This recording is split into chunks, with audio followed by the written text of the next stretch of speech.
Hi Neil, Hello. and thank you for joining me today.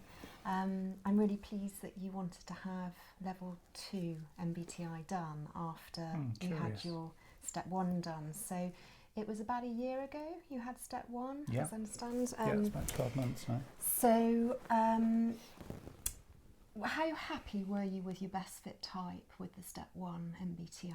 I was really happy. Yeah, so can you remember what you were? INTJ. Okay. I'm It's all proud coming of back it. to me now. I I'm think you proud were of it very too. proud of it, weren't you? I was proud of it. Obviously, remembering that there isn't any favouritism with MBTI, that there is strength in all of the combinations of letters, but it was good that you felt so comfortable with your 4 letters that you got to the INTJ. Well, I think for me it was kind of a reflection on, I think for me, what I thought I probably would be. Yeah. So it just That's good. fitted and sort of slotted in. So that's what we're to what always I looking expected. for in an ideal world. So for those people that don't know the whole process, the step 1, you're asked to do a questionnaire online, which you did, you filled out, and then after that I feed back to you, and that's the really important bit, because the conversation like we're going to have today is the most valuable part. So I can ask questions and help you to explore your real preference. It's important to backtrack a little bit. So how much do you remember about what preference is? And obviously you'll correct me if I don't get this right. So preference, as far as I remember, it's something that you resort to in normal circumstance if you're put under any kind of tension or pressure or stress. So it would be your kind of like your preferred option. Yeah, I mean, I probably phrase it, well done, because I know it's difficult to remember these things. I probably phrase it slightly differently, because in actual fact, when we're put under pressure in work circumstances or personal circumstances, it's very often that we'll step out of our preference as a reaction to that. Okay. So the type that you come out with, your best fit type, can kind of alter somewhat. But the analogy that we use is, if you imagine yourself sat at home in your favourite comfortable chair with your favourite cup of coffee, as I remember you liking, where there's no pressure for you to behave in a certain way. You're just totally you. Okay. So that is your preference. We're all born with preference, and Carl Jung developed the whole system here, his research based on the fact that people are born with a preference. It's also very similar. If you remember last year, I got you to write your signature. And I think, if I remember, you're left-handed. So how did the left-handed signature compare to when I asked you to sign your name with your right hand? With the left hand, it's an automated, natural thing. With the right hand, you're conscious of everything that your body's doing. So it's such a good analogy, because that is what we're looking at in more detail today, but that was the foundation for it. So when you can just be totally yourself, relaxed. That's your preference when you're writing with your preferred hand. Preference is important because it is a preferred way of behaving, but it doesn't mean skill or ability. It doesn't mean that at all. In actual fact, some people, with practice, if they have an injury on their normal signature hand and they're not able to use that hand anymore in life, with practice they are able to write with their other hand and actually get very good at it. And in some circumstances, people can get better at writing with that other hand through practice compared to their original one. Okay. So that's a very important part of this whole Myers-Briggs personality questionnaire, because it is born in a preference rather than skill or ability. Okay. Which is why we're very keen for people to understand that all the types that people come out with, your type that you come back with, it's all got pros and cons to it. So it's not that one type is better than another. That's a shame, because I did feel mine was really good. So I suppose in my perception it is still really good. Well, I think what I'm because hearing I would from identify you, with it. what I'm hearing from you is that it feels good because it feels like your skin, you've been able to slot into it, and that's brilliant, because that's what we're looking to get with the step 1. Proud feeling towards that it you comes, had a best fit, that actually your online scores of the questionnaire And then when I spoke to you on a one-to-one and delved deeper, they both matched. So with some people they don't, and then we have to kind of delve further and get a best fit. But yours fits you like a really good fitting suit. Yeah. So that leads me on nicely into saying how level 1 MBTI links with level 2. I'm going to share with you an analogy about a suit, but before I do, just 1 second, I want to clarify again, like I did in step 1, that this is a confidential meeting, so anything that we discuss in these 4 walls would remain in these 4 walls. Obviously, for today's purposes, we are videoing this, so people can get an idea of what to expect. So you have given, so you have given permission, which is very kind. Okay. Yeah. Okay. So going back to the suit analogy, your MBTI level 1 feels like it fits you really well. Now what MBTI level 2 does is it builds on top of the idea of preference, and it gives you behaviours that are linked to those preferences. So with the suit analogy, what you did in MBTI step 1 is you walked into a shop and you were able to get a suit off the peg. Maybe it's Next, I knew they do those, or Marks and Spencer's or somewhere else, and you were able to actually find a suit that fitted you really quite well. So you were quite happy with that. What MBTI step 2 is doing for you is it's actually taking that off the peg suit, and we're going to ask a tailor to put darts in it and alter it so it fits you perfectly. Okay. So that is the difference. MBTI step 2 will feel like a suit that has been tailored for you. It's a closer fit. It tends to feel more like an accurate description of how you experienced your type. And people often trust this tool more as a result compared to step 1. Okay. The important thing is that you can't have a tailored suit unless you've got a basic suit to work on. So all tailors use a mannequin, and they usually have a basic suit to start with, whether it's in calico fabric, whatever. So we always recommend that people do step 1 first for that reason, okay, which you've done. Do you have any questions at that stage, or is that all right? Brilliant, okay. So what we're going to look at, and I know you're probably really keen to see your results, which is why I turn them over initially, because there's a temptation. Okay. Particularly if this is all based on type as well. So I've laid things out, hopefully, which would be conducive to a J, which you are, which is methodical and thinking. So hopefully that will suit your style. But also I didn't want you to leap ahead and look at things ahead of time. Okay. So your facet results, basically every pair, and if you remember there were 4 pairs in step 1. So you had to decide between extraversion and introversion, so where you got your energy in the world. And then you had to decide how you collect your data, and that was between sensing and intuition. Then you had to decide, well, how do I make decisions based on that data? And that was between thinking and feeling. And finally, how do you orientate yourself in your world? And that was between judging and perceiving, remembering that judging doesn't mean that you're judgmental, and perceiving doesn't necessarily relate to perception. They're Jung's terms, which are slightly misleading sometimes. So what MBTI 2 does is it breaks down each of those 4 pairs, which is why you've got the 4 windows here. So this is why I need to pay attention. Yeah, and then you've got 5 facets for each pair. So with extraversion and introversion, you've got 5 facet pairs that sit underneath there, which is about behaviour. Okay, so these are behaviours that we would expect to see in either extroverted or introverted people. Just looking at this first box here.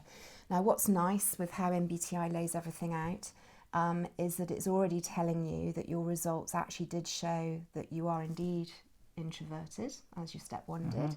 So it's coloured that in purple, so you can see introversion in purple there. And then for your data collecting, you've got intuition coloured in purple, and then how you make decisions, thinking coloured in purple, and how you orient yourself in the world, judging in purple. But we're going to drill further down and actually look at these facets for each of the 4 pairs. Any questions so far? No. I'm glad it came out the same the second time. Yeah.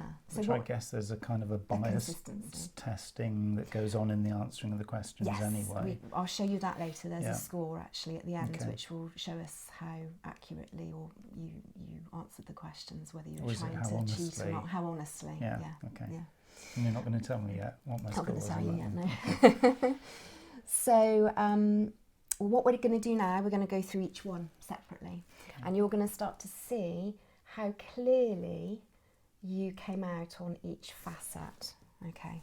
So extraversion and introversion, first of all. So here's your scores here. I'm just going to show this up to the video so you can get a little bit of an idea of the kind of format that we're looking at. So we've got the bars at the top for each side and then descriptors underneath, which we're going to be talking through. So purple are the bars where your scores have actually come out. What do you notice? So you've got extraversion this side in yellow, introversion this side in blue, and purple are your results. So what do you notice? Well, that it's in 3 out of the 5 categories. It seems to be right to the limit of introversion. Yes. So excellent. That's a really good interpretation. So what we're looking at here is this black line down the middle is your mid zone, and actually the grey bar is mid zone as well. So people who might not be clear about being extroverted or introverted would fall in this grey area called the mid-zone. So it's not a clear preference, and also then that drills down to being not a clear allocation on behaviour traits.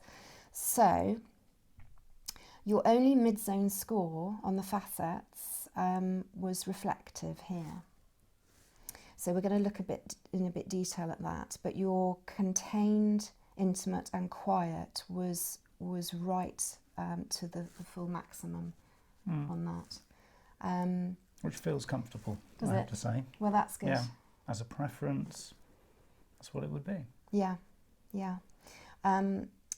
Ones that you're not so clear on, so this only this one really, the mid-zone, what's quite useful to do is to look at the opposite side, so the extroversion, and see whether there's any resonance there with you. So what we've got here is active, so people who are extroverted, which you didn't come out as, would generally say that they are interactive, they want contact and they listen and speak. So it would suggest, because your mid-zone answer for that, you're more reflective, but you're still, it's only slight. There's the potential that you can move in that area.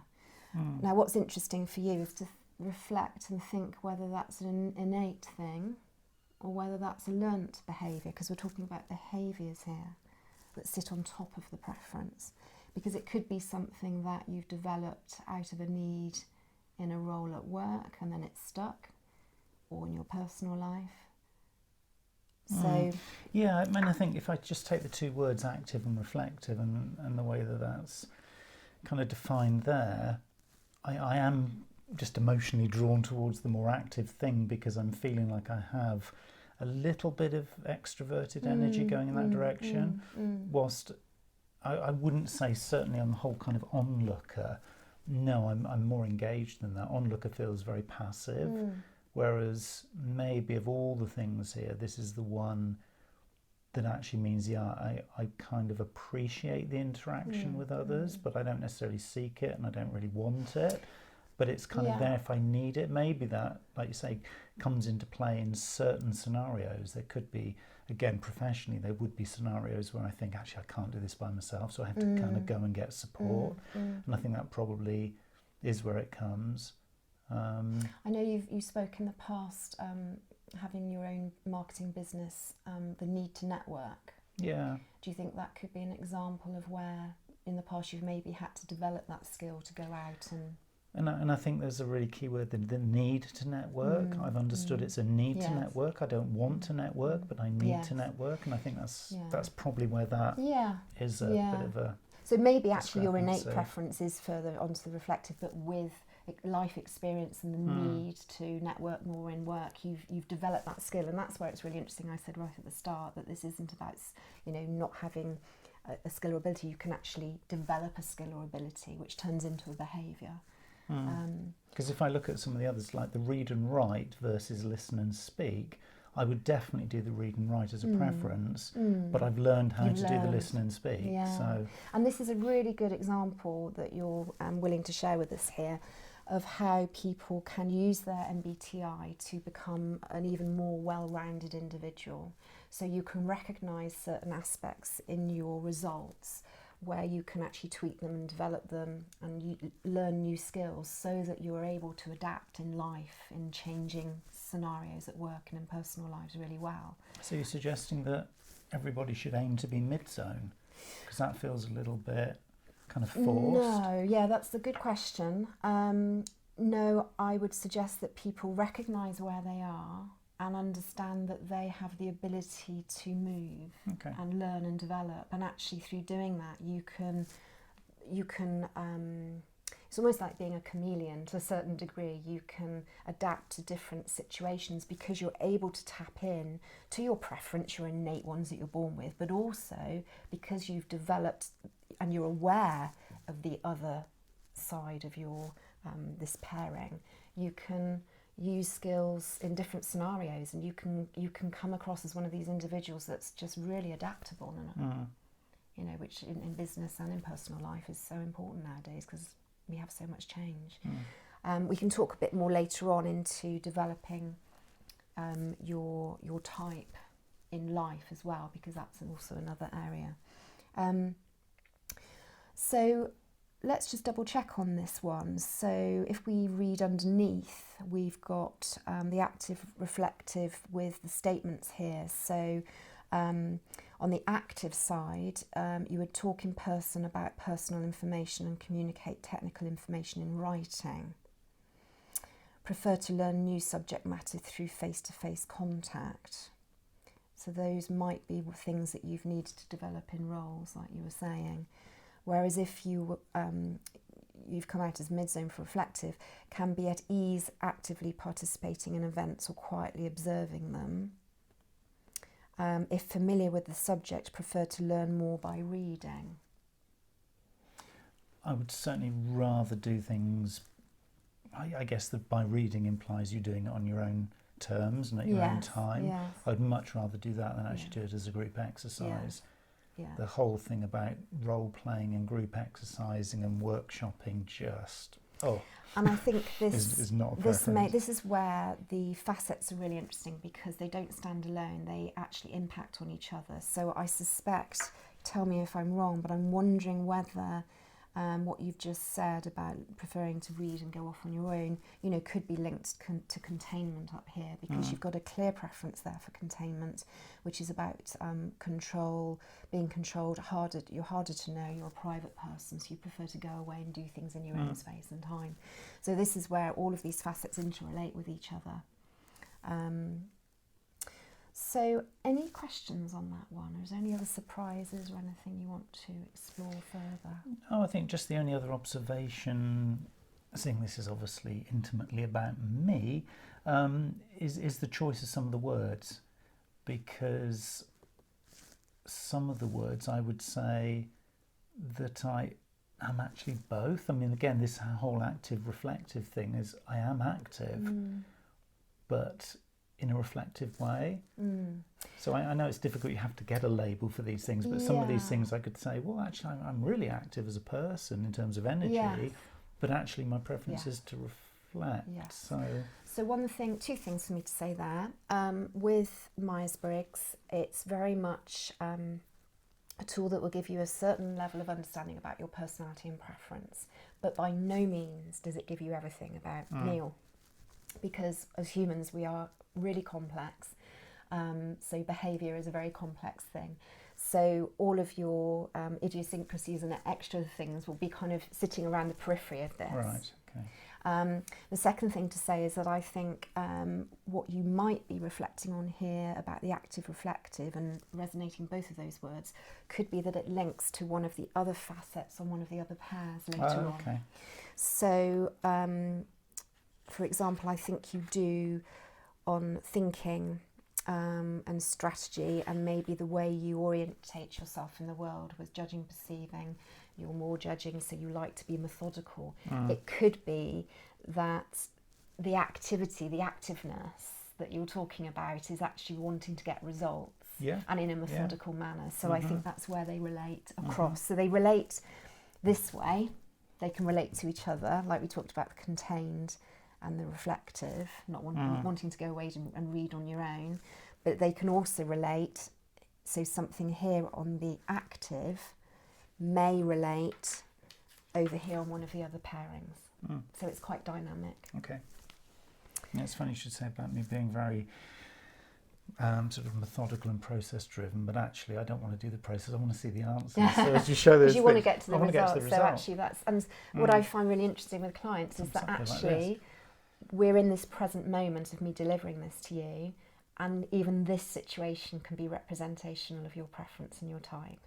So you want to see the results. You want to take me through the process, but I just want the answer. Give me the answer, then I can go away and reflect on it. So anything that you're feeling uncomfortable, it's not working for you, that can also, right here, right now, in a situational kind of analysis way of looking at it, can actually help you to confirm your type too. And it can give you a lot of answers too, I guess. Yes, yeah. I shouldn't be giving this away, should I? It's quite interesting. Should wait till you get to that point. Yeah. So I may not be, for example, I'm reflecting on my own type now. I have a tendency to give more background information, so that might be too much for you. So you might want me to become more concise. So that's an example of where our types may not be gelling as much. And this is where it's really interesting for work environments, because now knowing your type and learning it today, if you're needing to work closely with somebody at work who is a very different type, that's where you both ideally are able to adapt for a meeting and get the best out of each other, rather than, or you can think how you plan a meeting knowing that you've got maybe an F person who's much more kind of thinking about the feeling subjective aspect. So this is where MBTI can really help. So in a work setting then, is it more important to adapt my behaviour and think about the other person, or is it more important, this is me going into reflective mode, but is it more about me communicating to the other person, hearing from the other person their needs, so we can kind of almost appreciate each other, but not actually necessarily adapt behaviour? So as long as I know that person knows what I'm like and vice versa, is that enough? Well, as you were talking, I was just thinking, I feel, for me, it's about a balance of the two, because you mustn't lose yourself in the process, but you need to be aware of the other person's preferences, because you'll get the best out of them. So actually, you can use MBTI to plan a meeting, to plan a project, your communication style with them, so that you get more out of them. They feel more relaxed, so they're going to open up to you. An environment where it's more conducive to ideas. So certainly in the planning, thinking ahead of a meeting, well, how am I going to speak to this person? What's going to really get them to open up? What language, what words do I need to use more? So if you went into a meeting with somebody who's much more subjective and feeling as opposed to logical, you could come across as being quite abrupt and straight to the point, which would potentially get them to close down and not open up. So, but with this knowledge, you would be aware of what you're like, and there's all those benefits in that. It's not one is good and one is bad, but you could think, well, okay, I need to change my language a little bit more, and maybe do a little bit of more rapport setting before. It's interesting because I've spent a lot of my professional life working with salespeople who are the other end of the extreme generally, on the extraversion.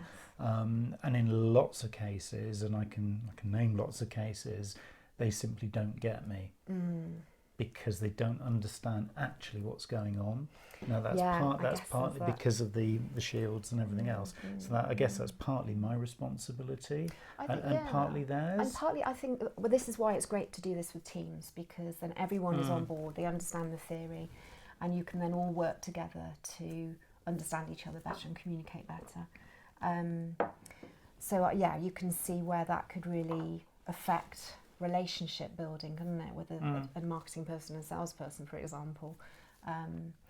In some ways, if you feel brave enough, why not be really upfront? And some people even share their reports with each other if they're willing to do that, because obviously it's confidential material. But you can actually quickly explain at the start of a meeting, well, look, I know I've got a tendency to do this and this is my strength, but I'm also noticing that you may prefer this style, so I'm going to do my best here, to accommodate that and bring it into the meeting and do it in a different style that suits you a bit more. Please be aware of this in me. So if I, and so it's transparency. So in a perfect world, everybody would be sharing with everyone else. But is there a danger that if you do that in a possibly less trusting environment, it could be quite manipulative? It could be. So you need to be really sure that you're sharing with people that you're wanting to build a relationship with, respect with, and set the ground rules for that it is confidential between the two of you, that you're, by sharing it with them, you're not saying that they can go and print it off and circulate it in the team or the department. So there does need to be a level of respect there, absolutely. Okay. So that was your first pairing, the extraversion and introversion, so where you get your energy from in the world. And now we're going on to how you collect and interpret data.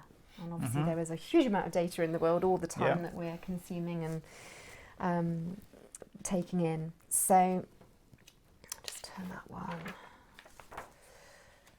So again, we've got the similar layout. I'll just show this again to the camera just to refresh your memories. We've got the bars at the top. The purple bars show Neil's actual scores, and the blue is intuition and the yellow is sensing. So we can see that again, all of Neil's purple bars, apart from one that's in the middle, a mid-zone score, is all pointing to the intuition. So and then we've got some statements at the bottom that we'll talk through. So we've got another mid-zone scoring here, and it's right bang in the middle. So the facets for sensing intuition, you've got concrete and abstract, realistic and imaginative, practical, conceptual, experiential, theoretical, and traditional and original. Now, for intuition, you've scored for all of those: abstract, imaginative, conceptual, theoretical, and original. But the imaginative one is a mid-zone score. So that would suggest that you didn't have a clear feeling of going one way or the other. So just to delve a bit more into that, if we look down at the statements at the bottom, we've got, so on the realistic side, which would be more sensing in the here and now, the concrete kind of facts, we've got that you would like to search for and find new ideas or methods. Carefully avoid embracing anything that seems too far-fetched or involves a lengthy search.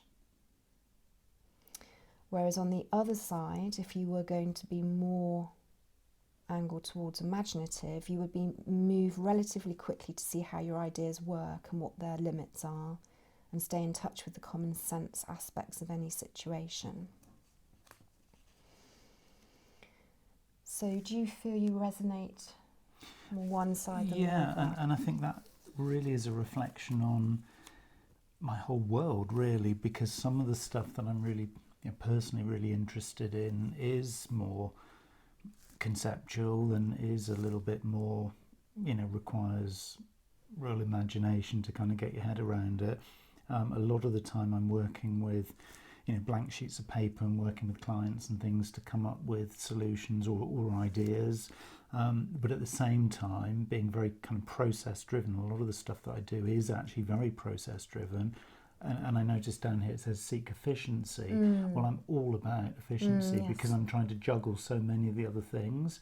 So I can see what I'm trying to do, and I suppose this word trying is a really important one, maybe, is I'm trying to do both at the same time. So if you were to take that example of somebody's just given you an idea in your team or people you're working with, how quickly, on a scale of 1 to 10, would you want to either evolve that idea and discuss it more, or how quickly you would want to actually make it into a practical application and seek efficiency with it, so get it in some kind of sensible order? I'd want it to get into a sensible order. So I don't want to go around in circles at all. So I'm happy playing on that little bit, but I want it to get to a tipping point where it was right. We've talked about it, now let's actually make something happen. So there is a practicality coming in there. And I'm just curious, how would you feel if you were in a room of ideas people? And I'm saying, maybe 6 ideas people. Who don't follow through. Not necessarily don't follow through, but they're really engaged, because that's probably going to be a slightly other thing. I mean, we are talking about seeking efficiency, but you're in that environment and it's now a meeting and they're really engaged with all the ideas, and there's a requirement on you to come up with ideas too. Right, okay. Well, I'm unlikely that in that sort of instance to actually come up with any new ideas. What I'd probably be looking to do was to prioritise the ones that come out. Okay. So that would be my first thing was, we need the top 3 things. If we've got 100 ideas here, we can't do them all, so let's get the top 3. So that's interesting. Because that could again be relating back to one of your other facets along the way, so which would be under judging, which we can have a look, kind of systematic plan for early starting scheduled, so it's probably related in there as well. And I'll bet that score's high. So it's can't not, see what it is can't yet, see it, but it's not just on one, is. We're not working on just one level. Do you see how they interplay? So would you tend to say you're a generator of ideas or a person who notices ideas and then processes them? Definitely the latter. Okay. I think I've had about 2 original ideas in my whole life. So that's, I think for me, the word alchemist really resonates, because I'll take other people's ideas and actually make them happen, or put 2 things or 2 concepts or 2 people together, knowing that there's a solution if you join the 2 things up, but I probably wouldn't come up with the 2 things. But then, of course, I've created something new from the 2 things that other people have joined. So I think that's probably, that is my role, really. And I'm just going to do something a bit different with you now. I'm just going to put a number of items on the table. And I'm just going to ask you to... Gosh, wasn't expecting this. No idea what's coming next. Oh my word. And a pen and some post-it notes. So tell me about the collection of items that you see in front of you. What do they say to you? Tell me about them. As they sit there, it looks like a random selection of objects. So my initial reaction is I want to get some kind of order in them, so I can see that those 2 go together. I can see probably those 2 go together, and I'd probably keep these 2 completely separate because that could be dangerous. So I'm instantly I'm wanting to group. Okay. So I'm not really even looking for, are they nice? Do I like them? I'm just looking for some kind of order. Yeah. Some kind of benefit of actually these things actually existing together. Okay. Well, that's great, because that backs up kind of what we were saying about there's this kind of practical sense and this seeking efficiency, and I think it is also related back here, being a little bit kind of planful and methodical as well, wanting to group things together. Anything else? Well, because I could imagine some people thinking, oh right, I can create a story interlinking all of these things together and almost sort of humanise each thing, and they've all got names and characters, and that's the last thing I'd be interested in. Okay. Really wouldn't be interested in that at all. I want the functionality of these things to mean something. So this exercise is very good for in a room of people at work. You can do this exercise and you'll find that people congregate in a group who want to kind of talk about something that they did with their own matches last week and then what happened, and they start story making. They might look at the pebble and think, oh, that reminds me of the beach I went to in the summer, and I wonder who else has touched this pebble and what kind of life the pebble's had and where did it start off, where did it come from? And they'll be curious about all the intangibles around it and, story make, like you were saying. So that's usually a sign that there's a real in preference for intuition going on. So you're looking beyond the factual stuff of it being a pebble, associations, things like that. But it seems to me like although you have obviously got some real clarity for intuition in being able to work with the abstract, figurative, symbolic, conceptual, looking for patterns, that it's born of more of a practical essence to it, or aim. Purpose, yeah, which is interesting. So that would support the mid-zone there, for sure. Any other reflections before we move on the intuition preference and those facets that describe intuition in more depth? I'm encouraged really to see this, which I think I mentioned a few minutes ago, this balance between experiential and theoretical. So I'm off the scale on theoretical, don't need the experience at all to move on with something, and that would feel really true. Okay, yeah, so you're able to trust. I'm just not interested in you have to experience it to understand it. Well, not interested at all. You give me the theory, I've got it, and we'll move on. Brilliant. It almost feels a waste of time. Yeah, and of whereas course, I know lots of people do need it. And that's a game where you can use it at work to your advantage. If you've got somebody who really needs to get the confidence by seeing something work in practice, jumping ahead for them would feel really risky, and they might back off. So this is a lot, particularly if you're a team leader, workshop facilitator, trainer, somebody like that, to really appreciate that in the room you're not going to have very many people like yourself. So, because probably in groups that I might be responsible for, there's not going to be that many theoretical off the chart people. Lots will want that experience. So I've got to remember to myself that even though I've just done the theory, I mustn't expect everybody else to have got it at and that that's point. why obviously in training events it's important to go through the learning cycle, isn't it? So satisfy the reflectors, the activists, the theorists and the pragmatists. It's a similar thing. So all of this is very good for getting to know yourself and where you are, but also realising that other people could be quite different to you, and that actually they're going to become closed off, or you're just not going to get as much out of them. They won't be able to cope with change as well, whether it's at work or at home. Either way, the MBTI can be a really invaluable tool. And I guess it goes full circle too, because if you're doing some sort of 360-degree review, or you're being assessed or marked on your performance as a trainer, you're only going to get the ticks in the box if you do this, having reflected on yourself, reflected what they need, because it'll come full circle around to your own performance and the way that people perceive you. Yeah, absolutely. Okay, I get that. Great. Okay, so moving on to the third preference pair, which was about how you've kind of dealt with your energy in the first one, extraversion, introversion. You know how you respond to energy and what you do with it in your life. We've talked about how you collect data in life and what you potentially then do with the data, or how you organise it. And now we're going to talk about how you make decisions when you've got the data collected. So obviously we have to make a lot of decisions in life, and Jung described that there tends to be two ways of doing that, preferences.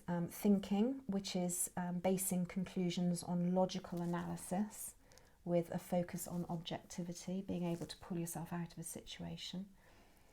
Or making decisions based on feelings, so basing conclusions on personal or social values with a focus on harmony.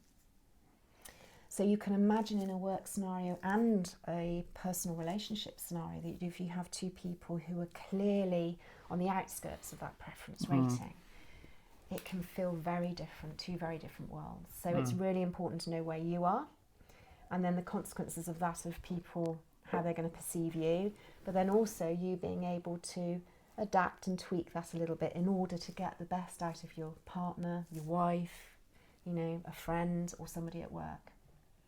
So you, on your step one, were clearly in thinking, so basing your conclusions in logic, and this is then split down further with step 2 into 5 facets. So we've got a decision to make between logical and empathetic, when you've come out clearly as logical, reasonable or compassionate, and you've come out clearly as reasonable, questioning and accommodating, which is an interesting one for you because you've come out a mid-zone for accommodating, which would normally be a feeling preference. So we'll talk about that in a little bit. Critical and accepting, and you've come out clearly for critical, and tough or tender, and you've come out clearly for tough. So the obvious one for us to zone into in a second is the questioning and accommodating. But anything, first of all, that strikes you, if you look at that holistically? I think there's probably two things that I'm reading into that. One is that, why would I really want to work with this person? They don't seem a particularly nice person. Okay. Not really very feeling, not compassionate, empathetic, accepting or tender, but they'll accommodate you. A little bit. Actually, because it kind of patronise you, possibly. Which, feels like you need to almost kind of leave this person to their own devices. And then when you think about, I'm not agreeing with you here because I'm going to say something else in a minute, but if you combine that with your introverted scores at the start and a liking for containment and quiet and reflective, and that's quite an interesting combination. It could be quite difficult for somebody to get in and unlock the door, the front door to you. Which is ironic when you think the industry that I've been in for 30 years is marketing. How has that happened? So have you got any reflections or experiences you can draw from where you've maybe experienced some of this? You know, you said about the salespeople was a challenging dynamic. I don't think necessarily this bit's coming through with the sales bit. I think that is more the introversion, extraversion, where I kind of withdraw from a group, particularly. Whereas this bit, I think I would be seen much less as a team player and somebody who you'd go to for the answers. And I think for me, that's probably where I used the word alchemy in the previous bit. And I think that's for me where people would look at me as like, we'll have the conversation, we'll do the discussion as a group, and then we'll just kind of see what Neil will say, because Neil will know the answer. And I think that's the thing. It's not saying that I'm great. It's not saying that I do know all the correct answers, but I'll have already figured it out. And I think this is where probably this comes through. And then I'll just say, guys, this is what you might want to look at, rather than getting all caught up in the, well, if I say that, are people going to feel good or bad about it? To me, that doesn't matter, as long as we've got the right answer at the end of it. It's not saying I'm nasty, because I'm not. And that's probably why the accommodating bit just says, because I don't want to go into this in a really bullish way, but I will quietly sit there thinking, I know what the answer is, I know what we should be doing, and kind of let them figure it out. And the accommodating bit is probably let them come to me to say, Neil, what's your view? And then I'll give them the answer. So is that an innate behaviour or a learnt behaviour, the accommodating? No, that feels really comfortable. Okay. So you think you've kind of had that in you from a young child? Yeah, I think so. Yeah. Because, I mean, it says they want harmony. I do not want to fight. Okay. Yeah. Maybe that's the introversion bit cutting in as well, because I don't go head to head. But with some of these scores, you can see that I would potentially be very competitive. Yeah. So I'll know what I want. I'll figure out a way of getting it, but I'll try and do it in an accommodating way, because I don't want to actually go out and hurt anybody, even though I've got no scores here at all for, tender and empathetic and compassionate. Makes it look like I'm just cold as ice, and that's not what it's like in my head. in a lot of ways, it's, the way this is laid out, it's great to see that you've got that, because it does bring a level of balance in there. And I guess that's the key thing that we're looking for really in our lives, in our personalities, is balance. So where we see that there's extremes, it's good to then practice the muscle on the other side to balance it. So the fact that you have got that accommodating, I think, is probably a real plus. Because without that, would I be Dr. Spock on Star Trek? Wow, a good persona there you've picked out. So it could be seen as that, which to some people could be quite daunting. Yeah, I don't think I want to go down that route. So I think, and actually looking back at your first sheet when we were talking about your networking, wasn't it? Being active, and you've learnt to go and seek people. So combining that with the accommodating, I think that may well soften some of the logical scores there. So people would actually see you, being a bit more social and going out and speaking to people, because you've learnt that you need to do that to have your own business. And you're kind of, you listen, because that was one of these down here, that you're able to listen quite well. And you're accommodating, agreeable, and you want harmony. That would soften this whole picture quite a good deal. So is it, I mean, for me personally then, is it saying that I'm going to play to all of these, we might call them strengths, but preferences? In my head it's strengths, but I think logically it is preferences, but I'm actually using that one as the route into the rest of the world. Yeah, and then I'll retreat back into my preference elsewhere. When we've talked a lot about work environments, have you got any analogies of in your personal life, whether it's with family or partner or friends, where you either have, maybe when you were a bit younger, you'd been all of those things and it had an adverse response, or? It's an interesting one. I think the time when it becomes more obvious is in personal relationships. I think if people get you that is how you are, and it doesn't mean that you don't feel, it doesn't mean that you're kind of completely barren of feeling at all. And I would say, actually, I'm really romantic, and I think, there's all of that comes into it, whereas that isn't reflected there, which for me is quite interesting. Because I would say relative to most people, I'd say I'm probably well over the score on the romantic side of things. So I suppose that doesn't really come into that bit. It's not really reflected there. People do use MBTI for relationships, and you can look at it in terms of compatibility with people. I think you often hear logical people like yourself say, it doesn't mean we don't feel. And I think that's really important for feelers to understand that. It's how you are able to process your decision making, because it's what we're talking about here, decision making, that because you have these abilities, these skills to be logical, impersonal, seek impartiality, objective analysis, truthful, apply principles, challenging, critique things. You can be quite tough-minded when you need to. Of course, the way it can be perceived is not very feely-touchy, but it doesn't mean that you don't feel stuff. It's just that you're able to process it in a very different way.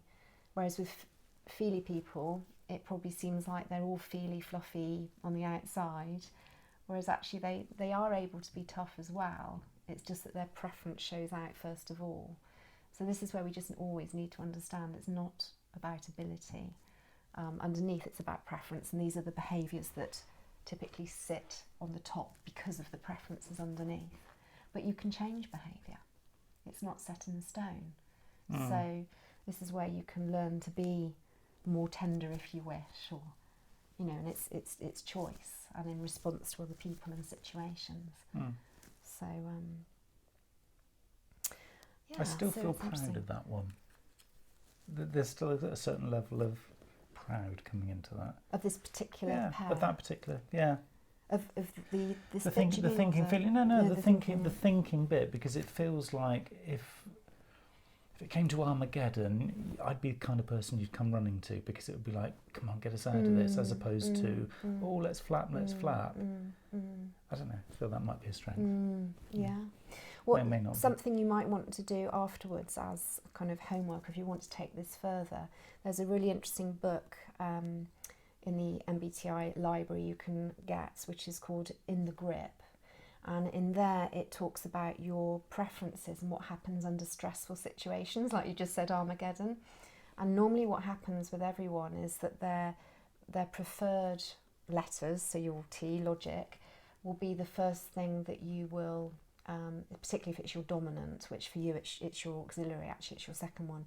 But you will show that more in a stress situation. So initially you'll get more logical, make the tough decisions. But then if the stress increases, what's interesting is, it's why it's called the grip, you'll flip the other side. So you'll flip to your tertiary. So you could find that you get, I know in this book here, which you had previously, I think I showed you, these are your letters and how they're actually prioritised. So your dominant function is introverted intuition, and your auxiliary is extroverted thinking, because I've been hearing you do a lot of thinking out loud, so that concurs. But in very stressful situations, you will flip over to feeling, which is interesting. Heaven forbid. So maybe you've never reached that point. No. Can you ever think that you've got over-emotional in a kind of an irrational way? Or maybe sport or other areas of the life? I guess there could have been moments in sport in the past. It's for another day. Everyone else doesn't need to hear this. But so it's interesting, isn't it? Yeah, maybe. So you can see I hadn't how... thought of the sport. Yeah. Quite possibly.